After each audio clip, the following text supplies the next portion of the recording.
To Bangladesh now, where a nationwide curfew that was supposed to end on Sunday has been extended indefinitely. Telecommunications have also been suspended, effectively isolating the country.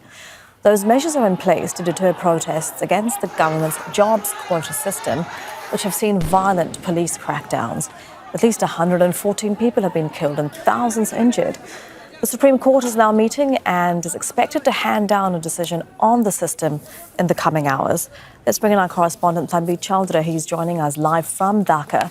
So, Tanveer, with communications cut, are you able to find out anything about the protests and if they're continuing in defiance of that extended curfew?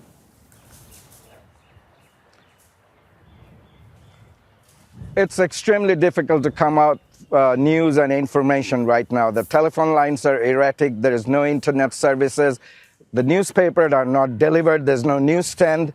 And the TVs, the satellite TVs, are not showing anything about the death tolls or any report of casualties. Only thing they're showing is the destruction of government and public properties. That's all we get to see nowadays. And as for the information we're getting is through colleagues on the ground in different locations across the country. And even yesterday, there's been many deaths and casualties, but it's not been tallied. It's not been published in the news media, at least not on the electronic news media, but it might be on the print media, which we can't get hold of right now. As far as the court goes, we'll hear within maybe even a half an hour, the full bench of the Supreme Court will hear this case and hand out a verdict. And the government side is seeking a full abolishment of the quota, and that is what the student wanted. But the student right now have other demands. The main demand is a couple of the two key figures in the government has to resign. One of them is the Roads and Transport and Communication Minister. Another is the Home Minister. They said they have instigated the violence against the students. They also have other demands. There's a lot of students are behind the bars right now. It's interesting that one of the key protest leader, Nahid Islam, who's been picked up by civil clothes detective police, is not accounted for. When the family members are on the spread, they said, we don't know where about his right now, but he was picked up by detective police. And yet, even the verdict might be for the students, there are a lot of things that the student wants resolved before they actually come to a compromise, because there's been so much bloodshed within last 1 week. And the city is eerily calm. The curfew is still on, as you have reported, and we'll see what after the verdicts, the fallout is from that. Yeah, absolutely. All eyes on the Supreme Court. It's actually brought this hearing on the quota system forward, hasn't it, Tanveer, in light of the protests?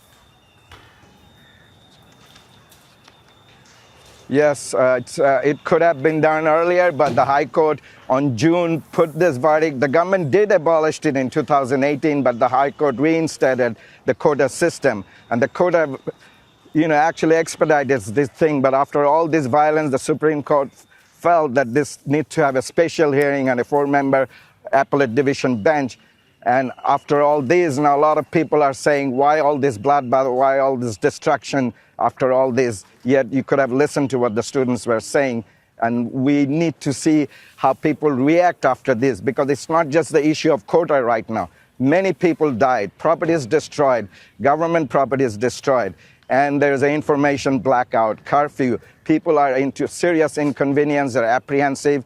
They don't know what the future holds as far as political situation goes in Bangladesh. At least 70 opposition leaders are detained, including 4 major senior leaders of Bangladesh Nationalist Party. Many of the students are behind the bar, and we still don't know a full account of the death toll and casualties in the last few days that happened here.